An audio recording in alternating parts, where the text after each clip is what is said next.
नमस्कार दोस्तों, मेरे YouTube चैनल पर आप सभी का स्वागत है। जैसा कि आप सभी जानते हैं, राम यह शब्द लिखने में जितना सुंदर है, उससे कहीं महत्वपूर्ण है इसका उच्चारण। राम कहने मात्र से शरीर और मन में अलग ही तरह की प्रतिक्रिया होती है, जो हमें आत्मिक शांति देती है। हिंदू धर्म के 4 आधार स्तंभों में से एक है प्रभु श्री राम। भगवान श्री राम ने एक आदर्श चरित्र प्रस्तुत कर आज को एक सूत्र में बांधा था। भारत की आत्मा है प्रभु श्री राम। आप जानते हैं उनके बारे में 12 रोचक तथ्य। जी हाँ, ये शायद ही आपको पता होंगे। तो आइए शुरू करते हैं। आज की इस वीडियो में मैं आपके लिए खास लेके आई हूँ। चलिए शुरू करते हैं बिना समय बर्बाद किए राम के बारे में 12 रोचक तथ्य। सबसे पहले, राम का जन्म। भगवान राम एक ऐतिहासिक महापुरुष थे और इसके पर्याप्त प्रमाण हैं। शोधानुसार पता चलता है कि भगवान राम का जन्म 5114 ईस्वी पूर्व हुआ था। चैत्र मास की नवमी को राम नवमी के रूप में मनाया जाता है। उपरोक्त जन्म का समय राम की वंश परंपरा और उनकी पीढ़ियों से भी सिद्ध होता है। अयोध्या के इतिहास और अयोध्या की वंशावली से भी ये सिद्ध होता है। अब दूसरा आता है राम पर लिखे ग्रंथ। प्रभु श्री राम पर वैसे को कई ग्रंथ लिखे गए हैं, लेकिन वाल्मीकि कृत रामायण ही प्रमाणिक ग्रंथ माना जाता है। यह मूल संस्कृत में लिखा गया ग्रंथ है। तमिल भाषा में कम्बन रामायण, असम में असमी रामायण, उड़ीसा में बिलका रामायण, कन्नड़ में पंप रामायण, कश्मीर में कश्मीरी रामायण, बंगाली में रामायण पांचाली, मराठी में भावार्थ रामायण आदि भारतीय भाषाओं में प्राचीन काल में भी रामायण लिखी गई है। मुगल काल में गोस्वामी तुलसीदास जी ने अवधी भाषा में रामचरितमानस लिखी, जो कि हिंदी भाषा और उससे जुड़े राज्यों में प्रचलित है। विदेशी में कंपुचिया की रामकृति या रिया ओमेकर रामायण, लाओस फ्लाप रामजातक, मलेशिया की याकत श्रीराम, थाईलैंड की रामकिएन और नेपाल में भानुभक्त कृत रामायण आदि प्रचलित है। के अलावा भी अन्य कई देशों में वहाँ की भाषा में रामायण लिखी गई है। अब तीसरा आता है गौतम बुद्ध के पूर्वज राम। वैवस्वत मनु के 10 पुत्र थे। उनमें से एक इक्ष्वाकु के कुल में रघु हुए, रघु के कुल में राम हुए, राम के पुत्र कुश हुए, कुश की 50वीं पीढ़ी में शल्य हुए, जो महाभारत के काल में कौरवों की ओर से लड़े थे। शल्य की 25वीं पीढ़ी में सिद्धार्थ हुए, जो साक्ष्य पुत्र शुद्धोधन के बेटे थे। इन्हीं का नाम आगे चलकर गौतम बुद्ध हुआ। यह नेपाल के लुम्बिनी में रहते थे। सिद्धार्थ के बाद राहुल, प्रसेनजीत, शूद्रक, पुलक, सुरथ, सुमित्र हुए। जयपुर राजगढ़ की महारानी पद्मिनी और उनके परिवार के लोग की राम के पुत्र कुश के वंशज हैं। महारानी पद्मिनी ने एक अंग्रेजी चैनल को दिए में कहा था कि उनके पति भवानी सिंह कुश के 309वें वंशज थे। चौथा आता है वनवासी और आदिवासियों के पूजनीय प्रभु श्री राम। भगवान राम को 14 वर्ष का वनवास हुआ था। उनमें से 12 वर्ष उन्होंने जंगल में रहकर ही काटे। 12वें वर्ष की समाप्ति के दौरान सीता का हरण हो गया, तो बाद के 2 वर्ष उन्होंने सीता को ढूंढने, वानर सेना का गठन करने और रावण से युद्ध करने में गुजारे। 14 वर्ष के दौरान उन्होंने बहुत ही महत्वपूर्ण कार्य किए, जिनके चलते आज भी हमारे देश और देश के बाहर राम संस्कृति और धर्म को देखा जा सकता है। प्रभु श्री राम ने वन में बहुत ही सादगी भरा तपस्वी का जीवन जिया। वह जहाँ भी जाते थे तो 3 लोगों के रहने के लिए एक झोपड़ी बनाते थे, वहीं भूमि पर सोते, रोज कंदमूल लाकर खाते और प्रतिदिन साधना करते थे। उनके तन पर खुद के ही बनाए हुए वस्त्र होते थे। धनुष और बाण से वह जंगलों में राक्षसों और हिंसक पशुओं से भी रक्षा करते थे। इस दौरान उन्होंने देश के सभी संतों के आश्रमों को बर्बर लोगों के आतंक से बचाया था। अत्रि को राक्षसों से मुक्ति दिलाने के बाद प्रभु श्री राम दंडकारण्य क्षेत्र में चले गए, जहां आदिवासियों की बहुलता थी। यहाँ के आदिवासियों का बाणासुर के अत्याचार से मुक्त कराने के बाद प्रभु श्री राम 10 वर्षों तक आदिवासियों के बीच ही रहे। उन्होंने वनवासी और आदिवासियों के अलावा निषाद, वानर, मतंग और ऋक्ष समाज के लोगों को भी धर्म, कर्म और वेदों की शिक्षा दी। वन में रहकर उन्होंने वनवासी और आदिवासियों को धनुष एवं बाण बनाना सिखाया, तन पर कपड़े पहनना सिखाया, गुफाओं का उपयोग रहने के लिए कैसे करें ये बताया और धर्म के मार्ग पर चलकर अपने रीति रिवाज कैसे संपन्न करें ये भी बताया। उन्होंने आदिवासियों के बीच परिवार की धारणा का भी विकास किया और एक दूसरे का सम्मान करना भी सिखाया। उन्हीं के कारण हमारे देश में आदिवासियों के कबीले नहीं समुदाय होते। उन्हीं कारण ही देश भर के आदिवासियों के रीति रिवाजों में समानता पाई जाती है। भगवान श्री राम ने ही सर्वप्रथम भारत की सभी जातियों और संप्रदायों को एक सूत्र में बांधने का कार्य अपने 14 वर्ष के वनवास के दौरान किया था। एक बार भारत का निर्माण कर उन्होंने सभी भारतीयों के साथ मिलकर अखंड भारत की स्थापना की थी। भारतीय राज्य तमिलनाडु, महाराष्ट्र, आंध्र प्रदेश, मध्य प्रदेश, केरल, कर्नाटक सहित Nepal, Laos, Kampuchea, Malaysia, Cambodia, Indonesia, Bangladesh, Bhutan, Sri Lanka, Bali, Java, Sumatra और थाईलैंड आदि देशों की लोक संस्कृति के ग्रंथों में आज भी राम इसलिए जिंदा है। अब आता है पांचवा, शिवलिंग और सेतु बनवाया। 14 वर्ष के वनवास में से अंतिम 2 वर्ष प्रभु श्री राम दंडकारण्य के वन से निकलकर सीता माता की खोज में देश के अन्य जंगलों में भ्रमण करने लगे और वहां उनका सामना देश की अन्य कई जातियों और वनवासियों से हुआ। उन्होंने कई जातियों को इकट्ठा करके एक सेना का गठन किया और वह लंकी और चल पड़े। राम की सेना ने रामेश्वर की ओर कूच किया।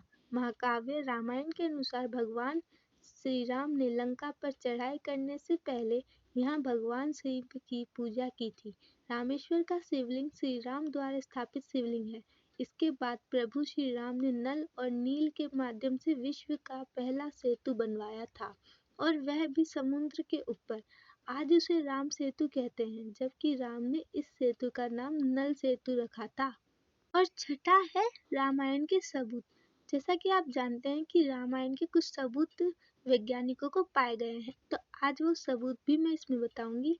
तो रामायण के सबूत हैं, जाने माने इतिहासकार और पुरातत्व शास्त्री अनुसंधानकर्ता डॉक्टर राम अवतार ने श्री राम और सीता के जीवन की घटनाओं से जुड़े ऐसे 200 से भी अधिक स्थानों पर पता लगाया है जहां आज भी तथ्य संबंधित स्मारक स्थल विद्यमान हैं, जहां श्री राम और सीता के रुके थे। वहां के स्मारकों, भित्ति चित्रों, गुफाओं आदि स्थानों के समय काल की जांच पड़ताल वैज्ञानिक तरीकों से की है। इन स्थानों में से एक प्रमुख के नाम है सरयू और तमसा नदी के पास के स्थान, प्रयागराज के पास श्रीविल्लपुर, तीर्थ सिंगोर में गंगा पार कुरवई गांव, प्रयागराज, चित्रकूट, सतना, दंडकारण्य के कई स्थान, पंचवटी नासिक, तीर्थ, पर्णशाला, तुंगभद्रा, सबरी का आश्रम, ऋषिमुख पर्वत, कोडिकरई, रामेश्वरम, धनुषकोडी, राम सेतु और नुवारा एलिया पर्वत श्रृंखला। अब सातवां आता है रामायण के प्रमाण। श्री वाल्मीकि ने रामायण की संरचना श्री राम के राज्याभिषेक के बाद वर्ष 50-74 ईपुर के आसपास की होगी। श्रुति स्मृति की प्रथा के माध्यम से पीढ़ी दर पीढ़ी प्रचलित रहने के बाद वर्ष 1000 ईसा पूर्व के आसपास इसको लिखित रूप दिया गया होगा। इस निष्कर्ष के बाद से परिणाम मिलते हैं। रामायण की कहानी के संदर्भ निम्नलिखित रूप में उपलब्ध है।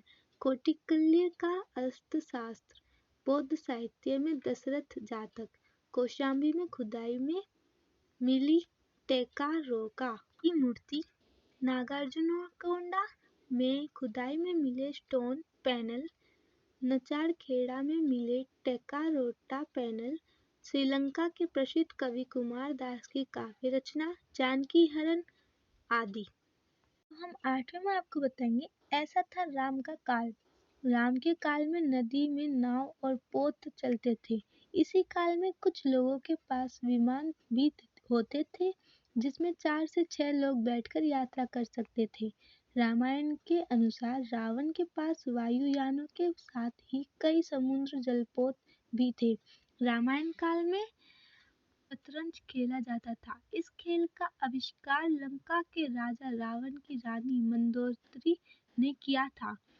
तब इसे चतुरंग कहा जाता था। ये भी कहा जाता है कि उनके काल में पतंग भी उड़ाई जाती थी। राम रावण युद्ध केवल धनुष बाण और गदा भाला जैसे अस्त्रों तक सीमित नहीं था। कहते हैं कि युद्ध के दौरान राम सेना पर श्रद्धासुर ने ऐसा विकट अस्त्र छोड़ा जिससे सुवेल पर्वत की चोटी को सागर में गिराते हुए सीधे दक्षिण भारत के गिरि को भी समुद्र में गिरा दिया था।